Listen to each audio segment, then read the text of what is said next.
Thank you. Could you please just introduce yourself to the audience? I am Porcell. I play guitar for Shelter, Youth of Today, and Judge. I'm Sammy Siegler, and I play drums in those bands as well with Porcell. So, Youth of Today was a band between 1985 and 1990. 85. Oh, sorry, 85 Yeah. and 90. Oh, sorry. Stressed out. But let's start over. You guys were a band between 85 and 90. You did 3 albums and 1 7-inch. None of the albums actually meet the industry standards for being proper full-length albums, since they're all Like 10 minutes long. Yeah, they're all like under 20 minutes long. They do all, however, meet the hardcore scene standards of being bona fide classics. And now, almost 30 years after your initial breakup, you're here, touring Europe, and about to play a sold-out show in Stockholm.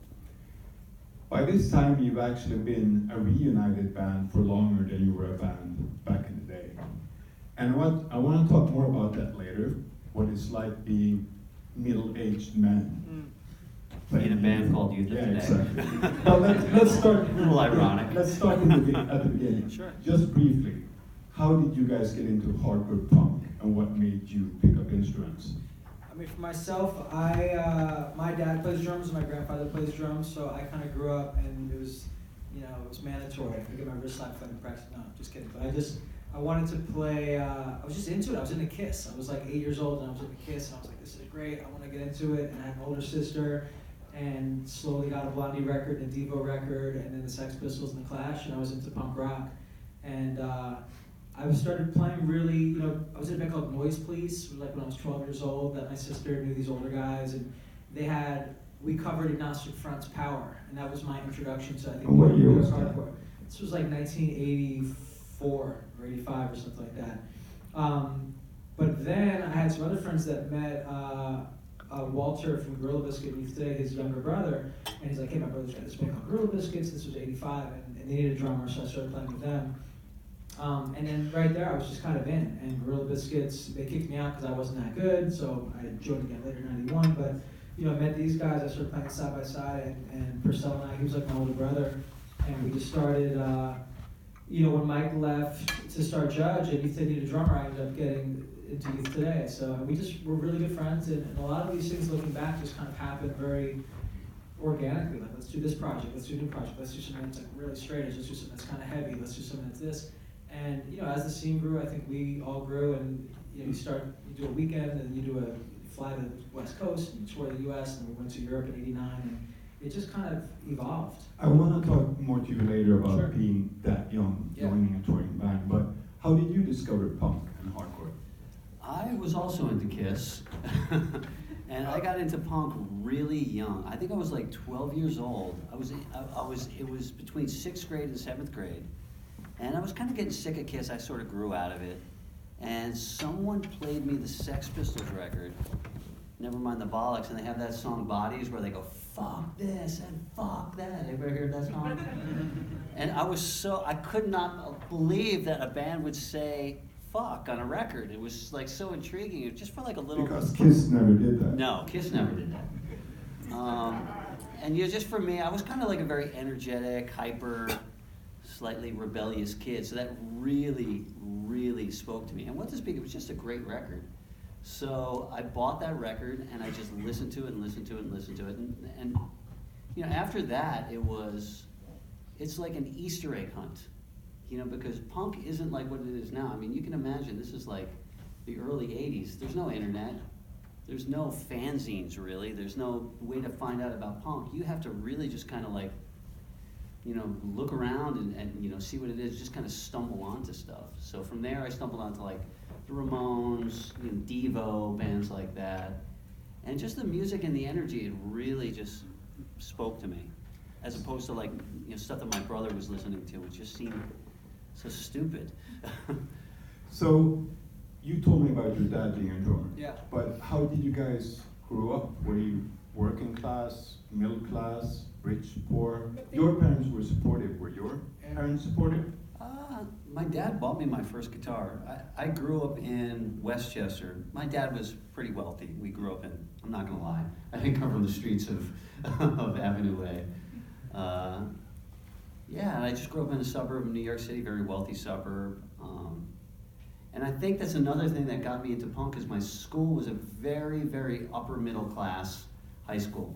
So the whole parking lot's BMWs, this Mercedes. It was like a real kind of snooty sort of crowd, and I wasn't into it. I wasn't into the whole thing about being like, somehow or other I had this idea, even as like a young kid. It was probably from looking at my own father, because here was my own father, had a great job, worked very, very hard, made a ton of money, had a big house, in the suburbs.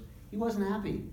I knew he wasn't, I could just tell that he wasn't happy. So here I am in this freaking yuppie factory at my high school, where they're literally grooming people. Like a lot of my friends from that school, they went to Harvard, they went to Yale, they went to all these Ivy League schools. And I could just look at my dad and I could just see like, all this stuff that we're being groomed for in this school, I don't want to do. I don't want to have any part of it. It doesn't actually make you happy. So I started getting into like alternative stuff. I didn't want to be like the kids in my school. I didn't want to dress like the kids in my school. I started wearing, fucking crazy clothes and wrote suicidal tendencies on the back of my jacket. And I'm glad I did. Because it worked out well for you. It did. I think that kind of road less traveled is actually the real road, because, I don't know how it is here, but in America, like, just kind of mainstream America is a very sort of sad, materialistic place, where it's like, you're after money, you're after fame, you're after power. And luckily, the punk scene had a little bit of insight that wasn't what life was all about. So how did you start Youth of Today, since you were the original member here present? Well, I met Ray, and it was almost like, it's so funny, like, you meet a person and your whole life changes. So when I was straight edge, I went straight edge when I was about like 15. I was the only kid in my whole high school that was straight edge. Everybody was into like partying. Everybody couldn't believe it, because I was actually a big partier before that. I was on the football team. I was sort of a popular kid in school. So when I put a big X on my hand and I decided that I wasn't going to drink, the whole school was like, "Oh my God, can you believe Porcell isn't partying anymore?" Like, it was sort of a big deal. And sort of the bottom fell out of my social scene. Like, I didn't go to parties, so like no one really wanted to hang out with me anymore. So I started going to punk shows, and even at the punk shows, no one was straight edge. Like, straight edge was, Minor Threat had broken up, SSD Control had broken up. Like, straight edge was considered just almost like a thing that was like a footnote in punk rock history. It wasn't, people would have no idea what straight edge would actually become in this whole So scene. the hardcore shows, was there hard drugs or just Oh my alcohol? God, yes. Everybody was just wasted, drunk out of their minds. People were sniffing glue. People were doing all sorts of crazy, just heroin, things like that. That was like a normal thing that you would see at a hardcore show.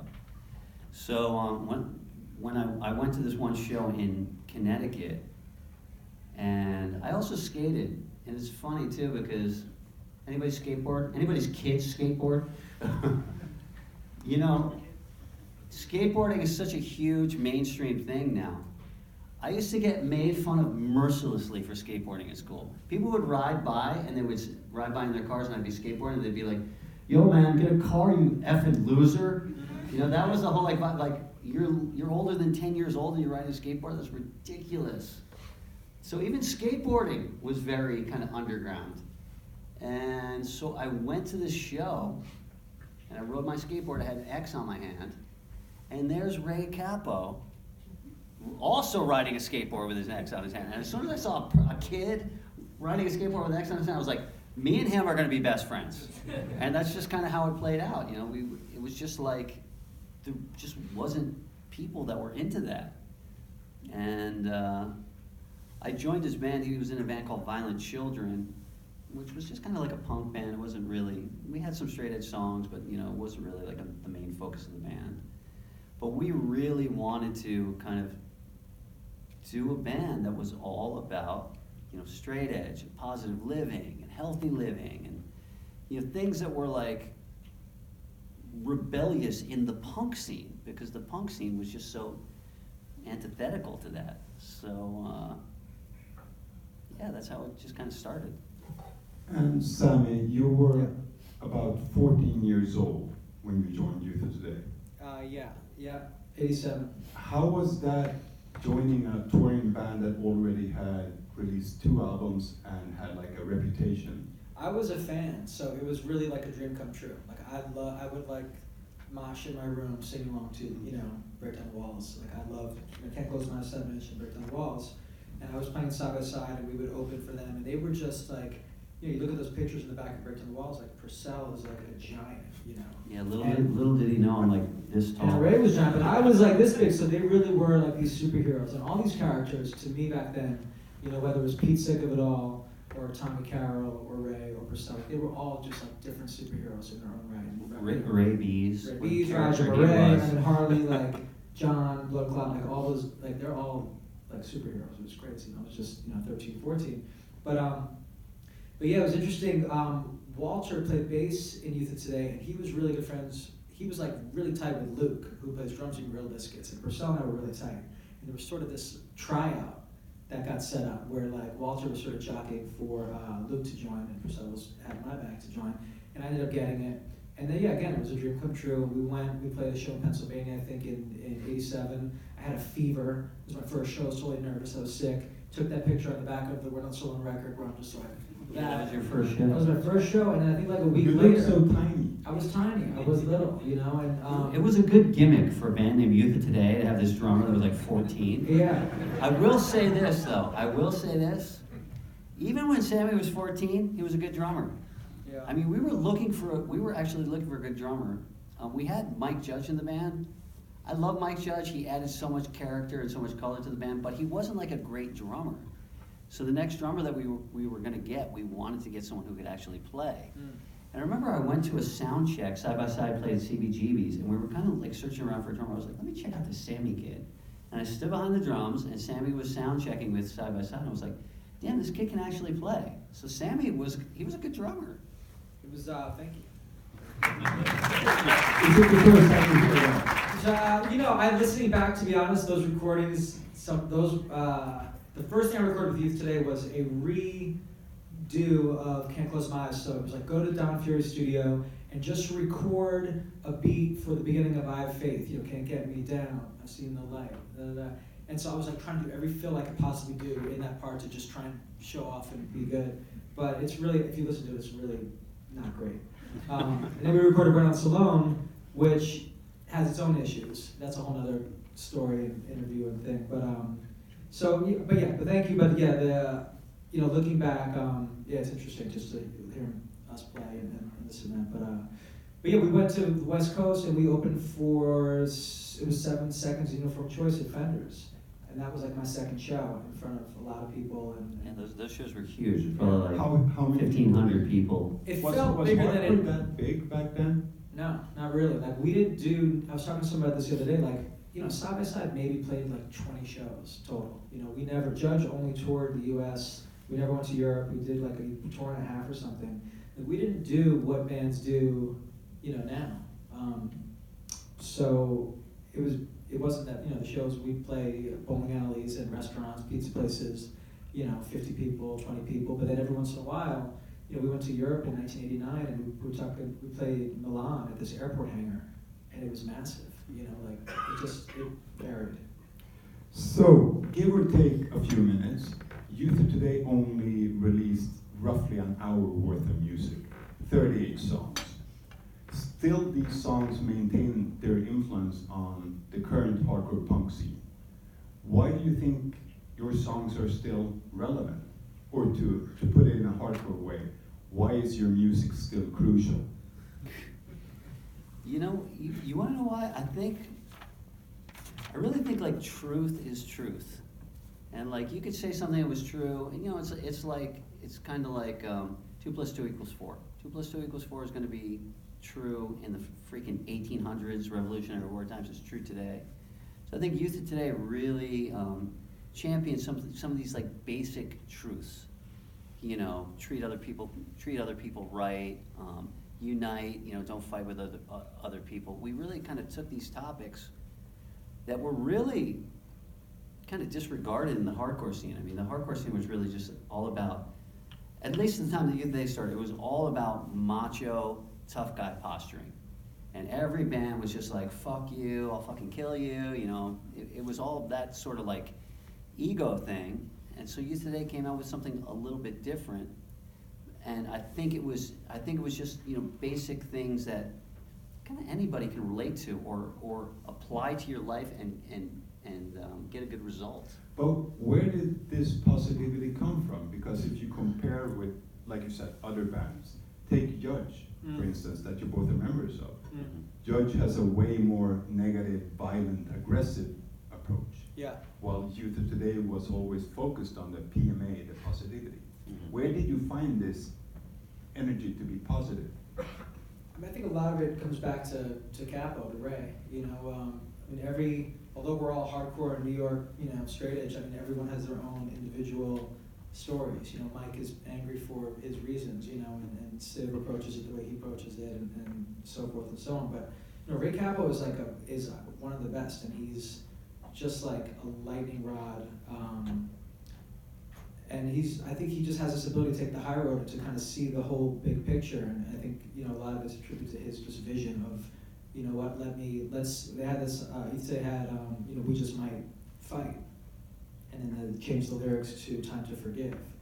Because we were talking about this the other day, just because he saw that it just, to kind of go into that darker place with it wasn't going to set a good precedent for the future. And so he was able to stick to that, I think, and really just see the long game and just plant these seeds of no more, this is about vegetarianism, slow down, it's about enjoying your, you know, the moment and potential friends, and just all these, he just kind of kept taking the heart. And back then people were trying to, you know, Ray's gay, Ray's this, like, people were trying to cut him down left and right, and I think he had this ability to just constantly take the high road and keep it positive.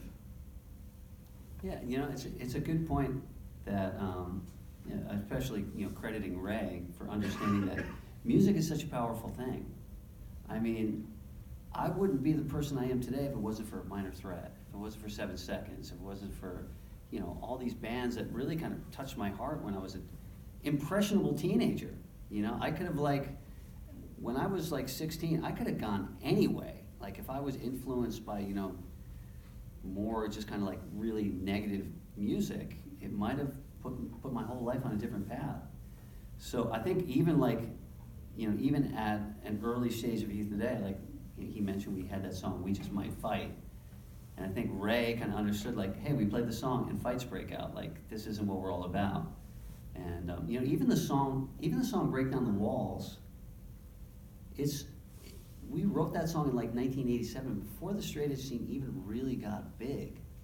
But what the song was really about is that, you know, when you put an X on your hand, there's a tendency for you to feel better than other people and just think, oh, look at all these fucking assholes that drink beer and like do this. And then you start like putting yourself on a pedestal and putting everybody else down. And you could just see the very first beginnings of that happening in the straight edge scene. And Ray was so kind of tuned in that he realized that, like, even in something good that we're doing, I see this kind of like problem starting to happen. Let me write a song about it. And you know, so he was just kind of had his ear to the ground and was just a very thoughtful guy. And you know, he just wrote some great lyrics. I want to talk more about straight edge later on, but just quickly, you played in Sweden in 1989. What do you remember from that? I remember that show, I think. In Malmo? I remember being very punk. And Super punk. They were spitting on us. I'm not sure, I'm too young, but I'm not sure it was Malmö. I think it was Stockholm proper, I don't know, there's a poster. Fagersta. Did we play both? Fagersta. I remember being really punk. Was anyone there? Anybody here in there? Any like really old dudes here? Yeah. But it was just really punk. And that whole tour, you know, it was like we were the Sex Pistols or something. Everybody had a mohawk or like crazy spiked hair and like a leather jacket, and they didn't slam dance, they pogoed, and we started playing, and they actually started spitting at us, just like Sex Pistols days. You know, the thing is, we had a poster. It was a tour poster. It was Ray from Can't Close My Eyes, so he's got a shaved head, he's screaming, and then it said Youth Today, New York Straight Edge, and we had this band Lethal Aggression, New Jersey Drug Corps. So we got, the shows would be packed and they'd be crazy, but a lot of people just didn't even know who we were. They were just going because of that poster. And either they were into New Jersey drugcore, or they were curious about New York straight edge, or they were a room full of Nazi skinheads who thought we were a Nazi skinhead band, and that actually happened. Yep. How often did that happen? It only happened like a couple of times, but it was pretty scary. Effing scary. Yeah, like real like grown men with like swastikas tattooed on their heads. Yeah. Yeah, that whole tour was insane. I mean, it was, and again, I was 16, and so like it was 2.5 months of touring, and we got paid like nothing. It was 3 months. 3 months. We played every day, and sometimes even twice a day. It was grueling. A lot of squats, and some great shows. But again, back to Ray, he had this ability. Whether there was like 5 angry drunk squatters, or a bunch of straight edge kids, or whatever it was, he would always make the most of it. And there was never a dud. Like every show. And I think that, like, you planted these seeds, because I came back in 2 years, or we both did it 2 years later with Gorilla Biscuits in '91, and you saw those kind of seeds that we planted. We saw the results of that. When we came back, there was actual scenes. There was like people into straight edge, and it was really cool. We're also very proud of you guys in this Swedish hardcore scene for coming up for maturing so much. Yes. Since your root days of spitting on bands. So, Porcell, after Youth Today disbanded, you joined the Hare Krishna movement and started Shelter, that's playing here tomorrow. How did that work with your punk roots? Because punk is very much about questioning authority and breaking rules. And organized religion is often about quite the opposite. Well, first, about the time that I kind of, this was before I joined Shelter, I was actually just sick of fucking punk and hardcore at the time. The New York hardcore scene in the 80s, like when we did Side by Side Youth Today, it was very like a family. I mean, you go down to CBGB's and it was like us against the world. Like there wasn't really a lot of infighting between the people who would go to the shows and the bands. There would be fights outside with people that would just want to fight some punk rockers. But it was everybody was very close. Everybody was tight knit. Everybody liked each other and got along.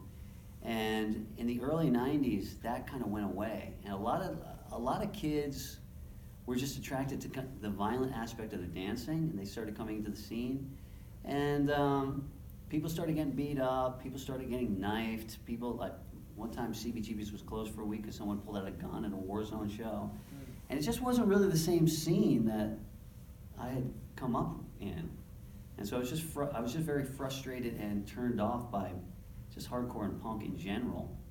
So I think me joining the Krishna temple, it was almost like I just needed a cleanse.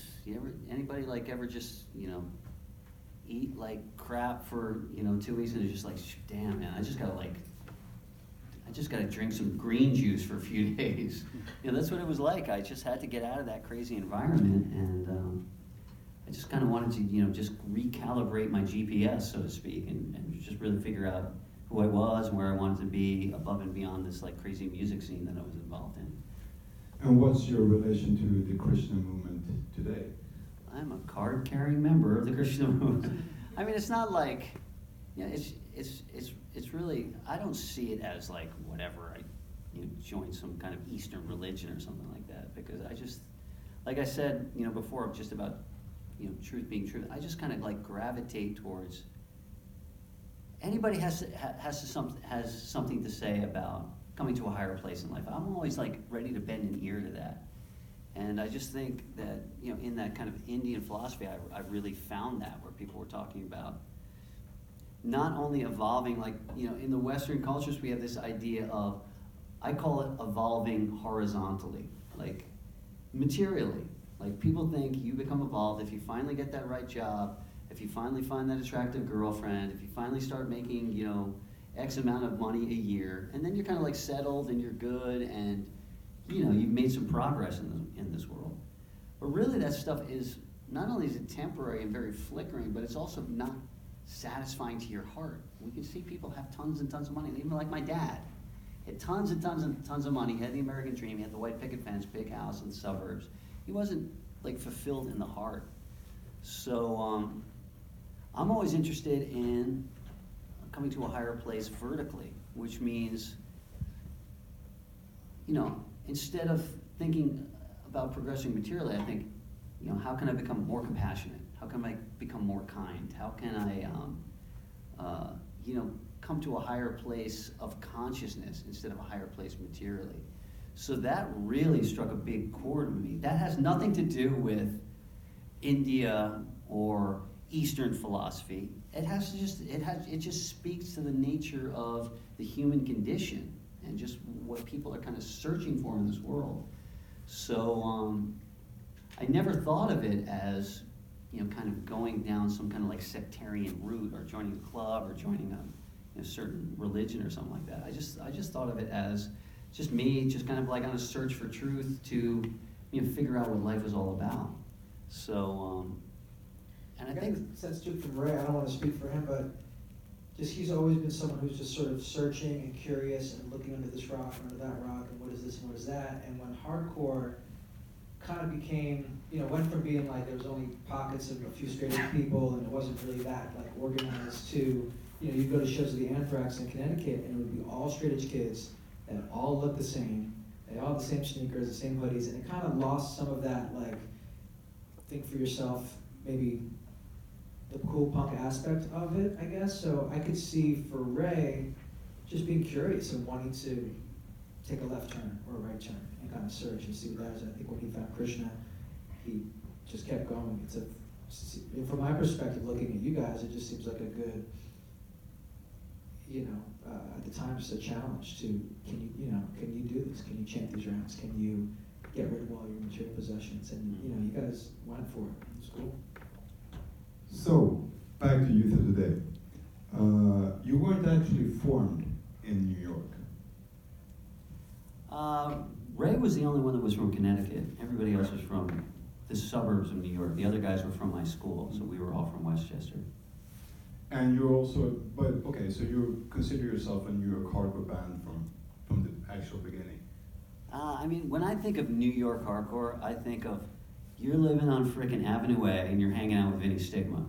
So that didn't come till late. We actually did do that, but that didn't come until we were a band for about a year. We moved to New York. And you were accepted into the New York hardcore scene, even though you weren't living on Avenue A from the start. Yeah, I tell you, thank Krishna that we were, because the hardcore scene was a pretty dangerous place. Like just being on the Lower East Side in general, it was just like a fight could break out like at any moment, really, especially in those early days of 1984, 1985 New York hardcore scene. Everybody was messed up on drugs. Everybody was just, crazy. But we had become very close with Roger and Vinny from Agnostic Front because Violent Children played a bunch of shows with them. And I don't know why, but they really kind of took a liking to me and Ray. And so our first show in New York City actually was at CBGB's with Agnostic Front. And Roger really kind of championed us as like, hey, check these guys out, really cool band. Vinny Stigma let me use his amp. And it was like, once you got that Roger and Vinny stamp of approval, people didn't fuck with you. And so it was like, we sort of got like our card to enter the New York City hardcore scene, which I really owe a great debt of gratitude to Roger and Vinny for kind of welcoming us and just telling everybody else that we were cool. I think maybe just to add to your question too, like there were a lot of kids from New Jersey. I grew up in New Jersey. Jules from Side by Side from New Jersey. Connecticut, Westchester, and that. But New York that's where we hung out. That's where we met. Sun Records on East 6th Street and the Pyramid Club and CBGB's and stuff like that. It all came together in New York. Looking at old photos of Youth of the Day gigs and New York hardcore concerts in general, it seems like it's only guys. Where were all the women? That's a good question. It's kind of a bummer. Like I went to this festival, Sound and Fury, last year in LA, and I walked in. It was like all these women and all these. It was a bunch of just different races there. It was a really cool scene, and Yeah, looking back, unfortunately, there was just like, I could probably count on one hand the girls that Yeah, were that's insane. true. I think it was just such a crazy, violent thing that maybe, I don't know, girls were scared to come or something, or, but yeah, there wasn't really a lot of girls at all. I mean, there was crews, not really in our scene, like the Warzone women, and there were some pretty serious, like, violent women. Yeah, like the Warzone woman would totally freaking kick my ass. Yeah. I'll admit. Were they an actual proper street gang? Like Lazar and some of those girls, like they were just, yeah, like, yes. Alexa? I mean, I saw Alexa beat up more people than most guys. Yeah, but there was, this girl, Nicole Straight Edge, she used to hang out with us, and she would go to shows in Connecticut. But, very few, unfortunately. It's nothing that I don't think we really, I don't know, looking back, maybe we could have made more of an effort to make it more inviting, but. So let's talk more about Straight Edge. What was your thoughts about it back then compared to your thoughts about it today in 2019? Would you say that you are more relaxed regarding Straight Edge now than you were in the 80s? For me, it's probably more of a personal thing. I mean, I will say, Youth of Today were on a mission to start a whole straight edge scene. Like that was like, if we had a mission statement of our band, like when we first started, it's like, okay, let's start a whole entire straight edge scene. That was like our dream. And it was weird because I think the soil was fertile for that. Because the punk scene was so fucked up on drugs that, if you wanted to go to hardcore scene, you had to kind of like really endure a lot of, people just crazy, just stupid drunk people just in your face and fights and things like that.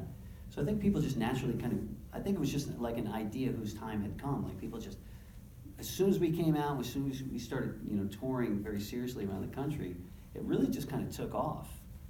And I don't even think it was like us necessarily. I think it was just like people were just so fed up with that old paradigm that when a new kind of, a new way of doing things came into play, I think a lot of people just gravitated towards it. So it really became big very, very quickly. I mean, we're talking like, you couldn't find a straight edge kid in like 1985 when Youth Today started. And then by the time Break Down the Walls came out in 1987, there was already like a big hardcore scene. By 1988, there was like a whole huge straight edge scene where you could just be a straight edge kid and just go to straight edge shows. Like there was that many straight edge bands playing at the time. So, we were on like a big time. Would you say that you were preachy and Yeah. back then? Yeah. For sure. Yeah, it was our, I mean, again, I was, 13, 14, 15, and so I was all about it. This was my gang, this was my crew. These were, all I wanted to do was just hang out and, play music and be part of the straight edge movement. Something to kind of rally behind, because, when you're growing up, you're young and you might, gravitate towards the football team or towards that or for the metal scene or whatever your kind of crew is. But I was so fortunate to have found the straight edge scene. The idea of waving that flag and being proud of it and trying to spread that message was a great, it was just great, an easy thing to rally behind. And yeah, it might have been preachy, but it was a great message to get behind, looking back, And something, I think that there was like some sincerity there, that we actually thought, this is a great idea. Like, this is just a better way to live. Like, you can be into punk, but you don't have to be sniffing glue in the bathroom of CBGB's. Like, there's a better way of doing things. There's a more progressive way to live your life in a more positive direction. So I think we kind of, it was that sort of balance and joy that we found in our own lives from it, that we just wanted to naturally, we just had this natural excitement to go out and just kind of, try to spread that around. Yeah, and as an adult, now that movement is sort of established, and I think we're all sort of adults and comfortable with our place, I think it's easier, to approach it maybe differently, and, for me, it's just like, if I'm dealing with people, just don't be an asshole. Like, just any nice people that, have good intentions and are just not belligerent in any way. But looking back, like, you had to really wave that flag, and you had to rally behind it because it, you know, you had to be extreme a little bit, you know. I mean, there was so much opposition to it. Yeah. It was insane. I remember the first time we played CBGB's with the Gnostic Front. We were backstage at CBGB's and we were putting X's on our hands. And this guy Johnny Stiff that books the shows, he was like, "Are you kidding me? You're gonna go out there and you're gonna play in front of New York City hardcore with X's on your hands? You're gonna be killed. You're gonna be eaten like cats with those dogs out there." It was like, I'm just thinking like, shit, man, should I be putting this on my hand? But you know, it was like it's almost like we had to be so strong about it because the reaction to it was so strong. The show in Belgium in 1989, the one of two shows, the afternoon show. The night show was the Nazi adult grown-up. Yeah, what a day that was. But A riot followed by Nazis. That afternoon, these four metalheads surrounded Ray after the show and went around, and they were huge, and they said, "Fuck you, straight edge," and they poured beers on his head. Huge fight broke out, you know, big riot. Like a full riot broke out. Yeah. It was unbelievable. So we've already touched on the subject of the positivity with youth today. And we also talked about your lyrics concerning more like standing up to society's norms and not giving in to pressure. But you also have quite a few songs about the sea and sellouts and people betraying hardcore. Was there I really had one song about that, Stab in the Back. Really. Okay, but was there really that much stabbing of backs back in the day? No, I think that was just kind of like one of those And generic kind of hardcore songs that was literally, I think, our second song that we ever wrote, Stab in the Back. It was just one of those kind of like, yeah, my fucking friends are stabbing me, but you know, it's just kind of like one of those generic hardcore things. Even today, like, if we play it, Ray's just like, yeah, he can't really like relate to, that's the one song that he can't really relate to so much because he's just like, no one's stabbing him in the back, and you know. But you know, I guess when you're 15 and your friends kind of like, I don't know, turn on you in the lunchroom or something, you feel really passionate about it. You coined the term youth crew with your song by the same name, and youth crew by itself turned into a subgenre within hardcore, a subgenre that you spearheaded. When you see that the aesthetics, the sound, the fashion, and the attitude all over the world today, how do you react? It's been interesting the past like year or two, especially with like those fanny packs coming back into fashion, and yeah, just like Supreme ripping off the Youth Today fist and how it's just popping up everywhere in the long sleeve t-shirts and all that stuff. Are you getting paid for that? No. I mean, I did go into the Supreme store and take every single one they had, just pass them around to my friends. no, it's fun. It's like we didn't, you know, it just was what we were doing, so it kind of came about naturally, and I don't know. I guess it's flattering or interesting that, you know, people recognize that, or that it, but it was just how we were dressing, and so what we were into. We wanted to. It was our, I don't know, it's our look, it's our outfit, our uniform. Every revolution has to have a uniform. So it was just like that, you know, sneakers or Vans and hooded sweatshirt, and you know, it's just. It's like the t-shirt over the hoodie. I was thinking about that one. Yeah. That was the thing. Gotta put the t-shirt on over the hoodie, cutting the bottoms of the t-shirts. Yeah. We used to play up in Buffalo, and we would stop in Binghamton, New York, and there was a Champion outlet store. We would go there and we'd buy our Champion stuff. I don't know, it just kind of happened.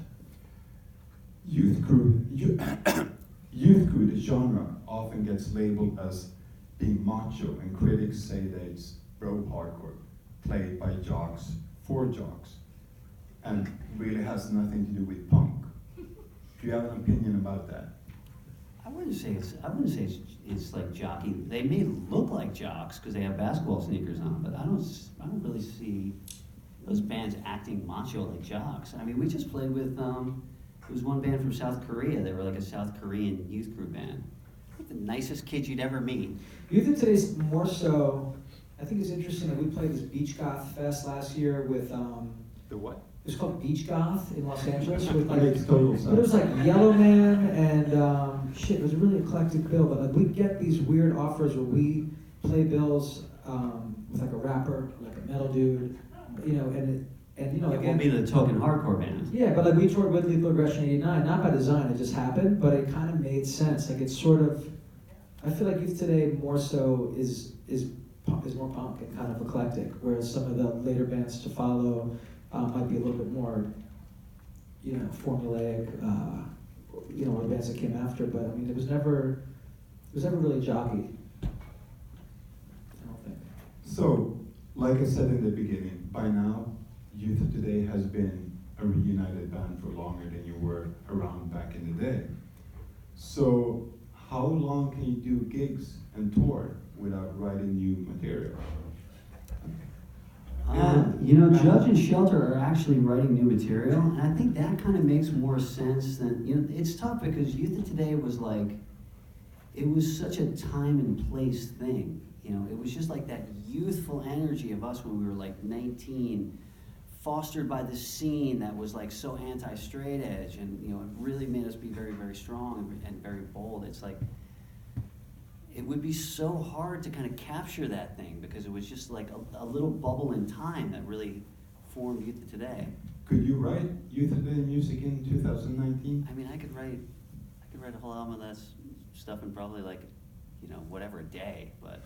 Yeah, I just did. I mean, I have a new thing I'm doing called Constant Elevation. I did a thing called World Be Free, which is pretty hardcore stuff, you know. And, so I think musically, like, we could definitely do it. It's just like, I think it's a good point of just really making it just as special, I guess, as some of the other stuff is. But I mean, as far as these like shows now, I just, you know, as long as we're in it for the right reasons and we're all in good shape and people want to see it, I mean, we bring it. Like, it's not, you know, we could all be doing other things. We all have families, we all have, you know, no one's getting rich off this. And so, like, we do this because we want to do it. And it's like, for me, it's like getting this little time machine and getting to hang out with some of my best friends who I don't really get to see very often.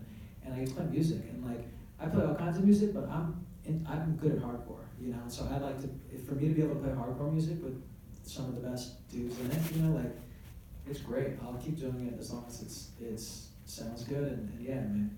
I mean, Ray's like, he's in great shape. He's doing handstands. This guy's in great shape. And he's like the funniest guy you'll ever meet. It's like so enjoyable to go on tour with Ray Capo because you're just laughing the whole time. Just laugh. You get to see the world. I mean, Judge went to Southeast Asia last year. Played Jakarta, played Manila, played Bangkok, played Singapore. You know, and again, it was like 150 people, you know, planes, like drive, like not, you know, we slept like 3 hours last night. Like, it's not really all that as glamorous, but it's just fucking fun. We get to see the world with our friends and you know, play music and hang out with great people. So, final question before we take questions from the audience. Like I said in the beginning, you are middle-aged men playing juvenile hardcore punk under the name Youth of Today. How often do you reflect on that?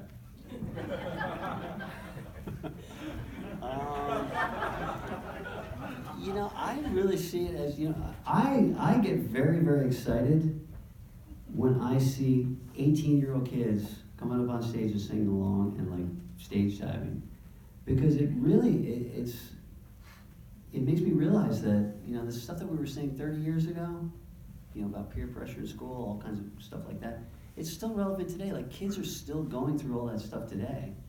And, you know, so it's very exciting for me to see younger kids, you know, that are still kind of like getting something out of the music and you know, the lyrics that we're singing. And, you know, so as long as there's going to be kids doing that and kids getting excited and kids really getting something out of the message that we put out, whatever, we'll just go play. Sammy? Yeah, similar. Like, we were talking about, someone was talking about that Noah clothing collaboration that we did, and you know, there's some people like, oh, it's like just $200, whatever. It's just, but you know, that kind of stuff, just putting, that might influence someone to be like, I've never heard of this band, what is that fist? I want to see, I'm gonna Google Youth Today, and I'm gonna get into that band, just to spread that word. It's a great message to spread, and Judge, Shelter, Youth Today, all the bands. So I'm happy to do it, and we meet people all the time that are really touched by it, and they hit us up on social media. And, you know, sometimes it's like there's people who've never seen the band. Like, I've never seen Shelter before. I'm so excited. I'm seeing Shelter for my first time. That's cool. Does anyone vill någon fråga något? Anyone?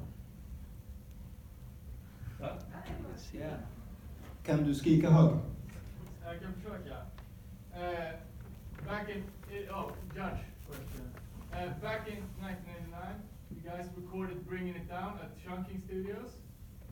And we all know the story that you decided to redo it. But did you know from the get-go that you were going to redo it? No. That's why Chungking became a record, because Jordan had actually plated the record. Like, the record was on the verge of coming out.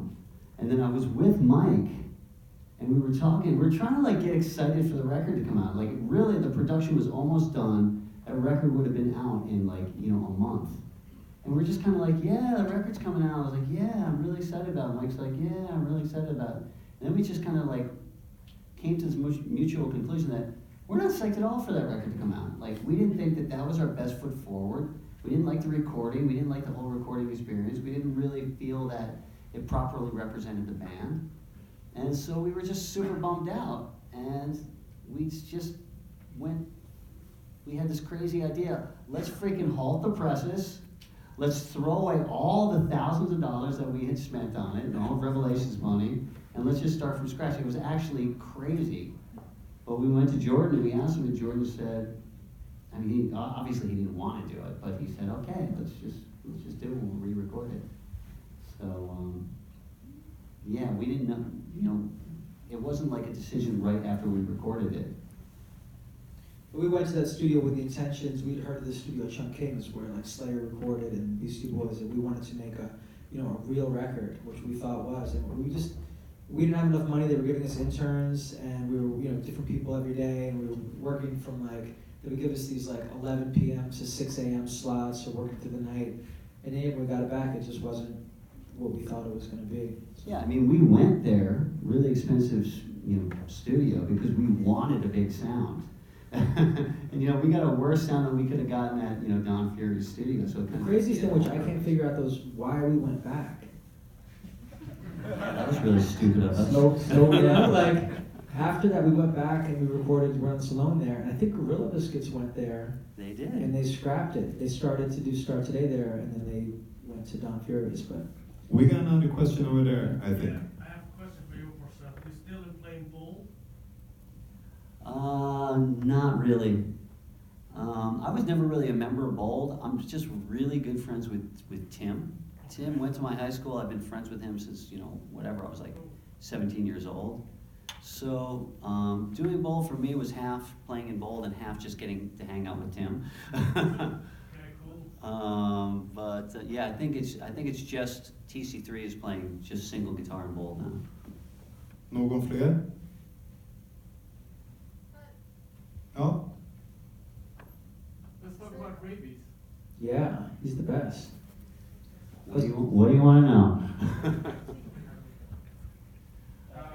I first met Rabies in 1983, the very first hardcore matinee I ever went to, and he was playing in a band called Skinhead Youth, and he was smoking angel dust before the show, and they had all these crazy songs, like really just like, I don't even want to tell you what some of these songs are about. Like some of them were like just even like semi-racist, songs. And so like my whole idea of Ray B's was like, this guy is effing nuts, stay away from him. And I didn't really see him too much later on until Youth Today moved to New York City. And I remember I was at a matinee and Ray B's was walking down the street with a big boom box over his arm, playing 7 Seconds, and he had an X on his hand and a Youth of Today shirt. And I was like, am I freaking seeing things? Like, I couldn't believe it. But somehow or other, he sort of turned a corner and just realized that, there's many like sketchy Ray B stories. But I think he was like a visionary, similar to how Capo had a big vision and Roger, but Ray B's, at one point he organized a baseball game in Tompkins Square Park for the scene. He posted some sign that he wrote, handwritten, in Sun Records, which was his record store, about this baseball game. And so he really was just about pulling people together. Even those Warzone shows, he was into just going the distance. He had like an MC security guard on stage. Warzone would have a smoke machine. Who was it? Batmite's girlfriend Eloise would dance sometimes.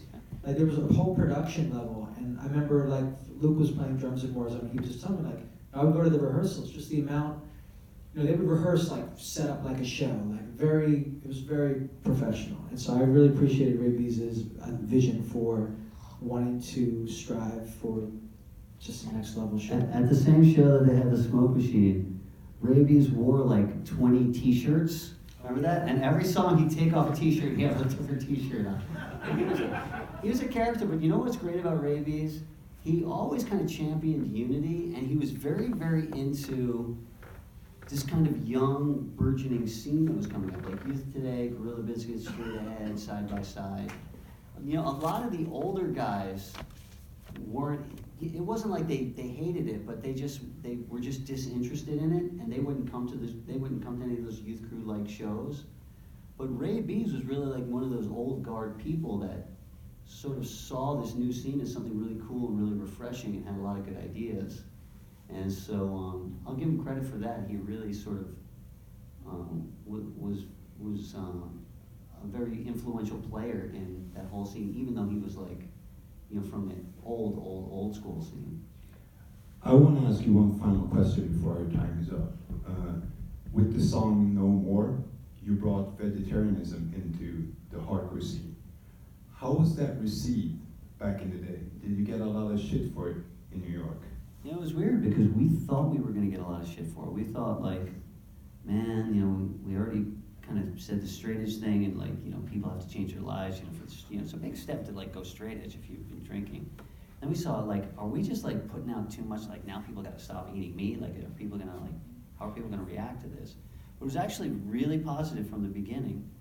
Like even from the old New York hardcore. By that time, it wasn't really like.